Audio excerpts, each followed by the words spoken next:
Welcome to World Rowing's Coastal Race Module Keynote Series. In this session, we're going to be covering boat exits. My name's Batten. I'm a former Olympic medalist and former World Rowing Coastal Champion. So, let's get going. Okay, looking at boat exits, as the crews come into the beach and are in the latter stages of the race, there's some quite simple but good techniques that the crews are using that I can share with you as part of this.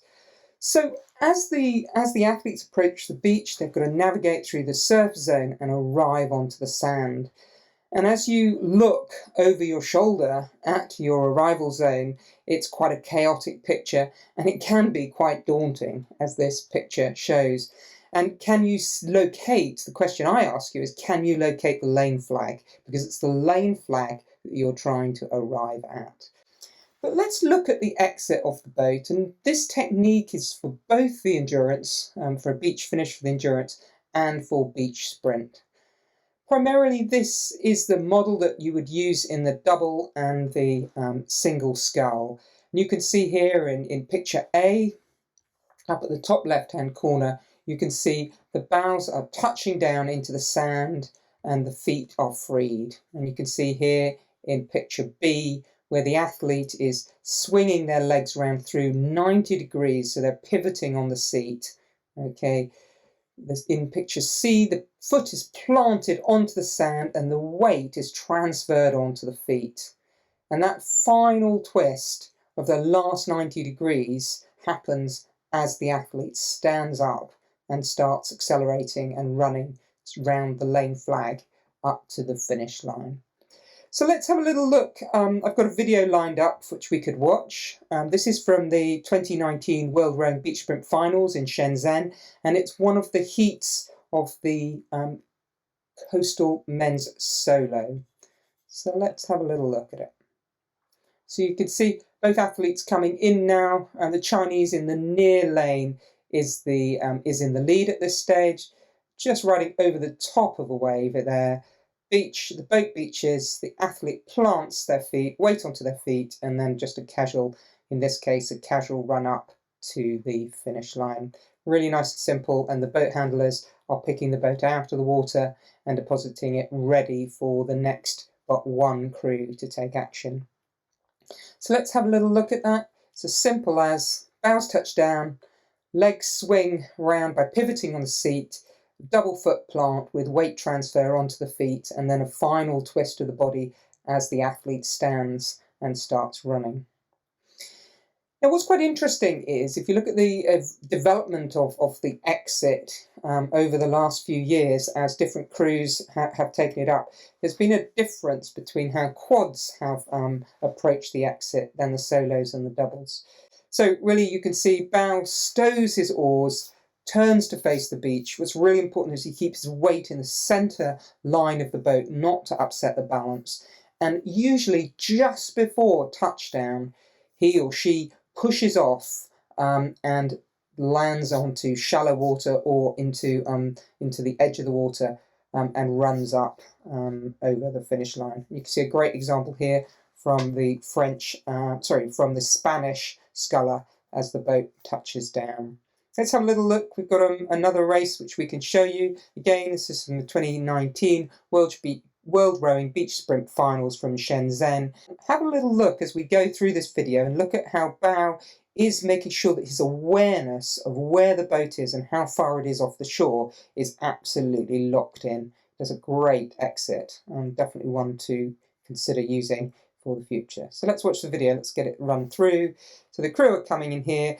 They're actually not on a wave at this point, so they seem to struggle quite hard to run through it, and they're released now, so that's great. So they're starting to get a bit of momentum, and you can see here, Bowman stows the oars, he's turned, jumps just before the bows hit, it's round the flag, and straight into the finish line.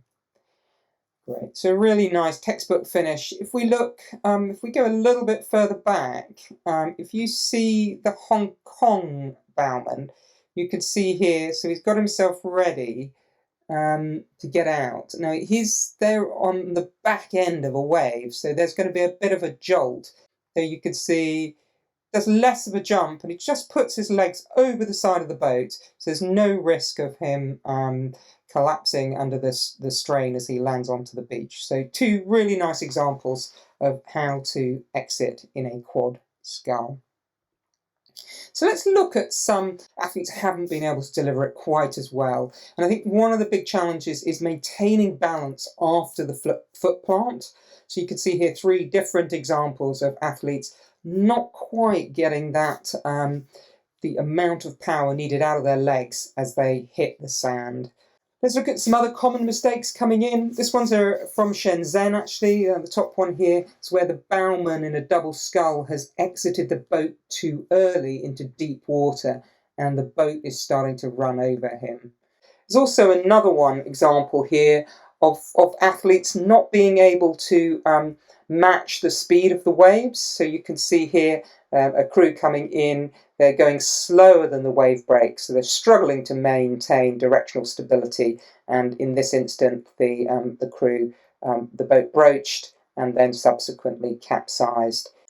Here's a bit, and I've spoken a little bit about it, I probably will continue to talk about this, and it's upending. It's where the bow hits and then the boat upends. It can happen going out as well, but it doesn't have as much of, it's not quite as consequential when you're going out. So when you're coming in, it's where the bow hits and the stern upends over the bow. There's a nice picture here. This athlete actually in this particular incident was fine, and actually the boat stayed upright. Quite an experienced athlete bracing that boat. So I've got a video which can show you, and this tends to happen on more deeply shelving beaches where there's a little bit of a dumping wave, and when athletes are not concentrating really as they come in. It often happens in training rather than in racing. So let's have a little look at this video. Again, this is in Shenzhen. Shenzhen really isn't a beginner's beach, and especially if the swell's up quite big. So let's have a little watch of this video. You can see here the athlete's bow touches down and the stern upends, and in this situation the boat capsizes.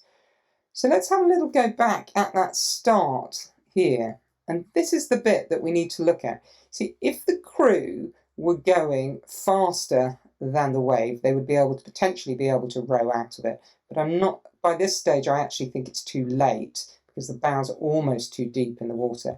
But you can see the wave, the peak of that wave is around about stroke's knees, and really if you're coming in on a dumping type wave, you really want that wave to be behind the stern of the boat. So there's a couple of options the athletes could do, and even at this late stage, if they react quickly, they would be able to get out of this risk wave situation.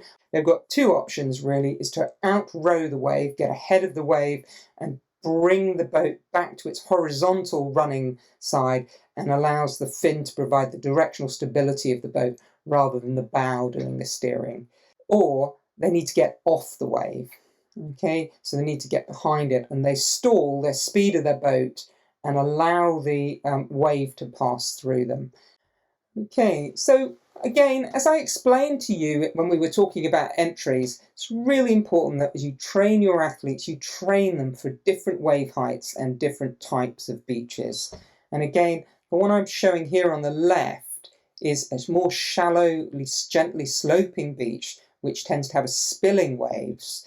And the risk here really on the more gentle sloping beaches is broaching and then rolling. And again, I think what is good in this space is to take your athletes to those gently sloping beaches and start to teach them about the power of those waves and the impact it has on the boat, and how they can outrow waves and also let the waves pass through them. If they do end up in a broach position, experienced athletes are very good at maintaining the stopping the boat from capsizing, and the boat will literally just run at 90 degrees to the wave on it running sideways. If you go onto a steeper beach slope, you're much more likely to come across the risk of bow upending, where the bow hits the sand and the stern gets pushed up over the top. And again, I think more experienced athletes would go into that zone. But again, just encourage your athletes to recognise risk waves and to keep those waves at the stern of the boat rather than travelling up the boat, which causes it to travel down, have nose down. Okay, so that's it really in terms of exiting the boat. I'm going to leave you with one final video of actually the arrival at the finish line. This is from the 2018 Commonwealth Beach Sprint Rowing Regatta, and it just gives you an indication of how exhausted the athletes are as they come into the finish line. Yeah, you can see the athletes coming through to line. It's an incredibly close race, and you can see the athlete from Scotland just wins that race. And you can see there's a real tendency to dive at that line, which always makes for a great picture. Well done! That's the end of this keynote. If you like what you heard, please make sure you comment in the space below. And if you want to learn more about coastal rowing, head over to worldrowing.com. Take care, see you soon.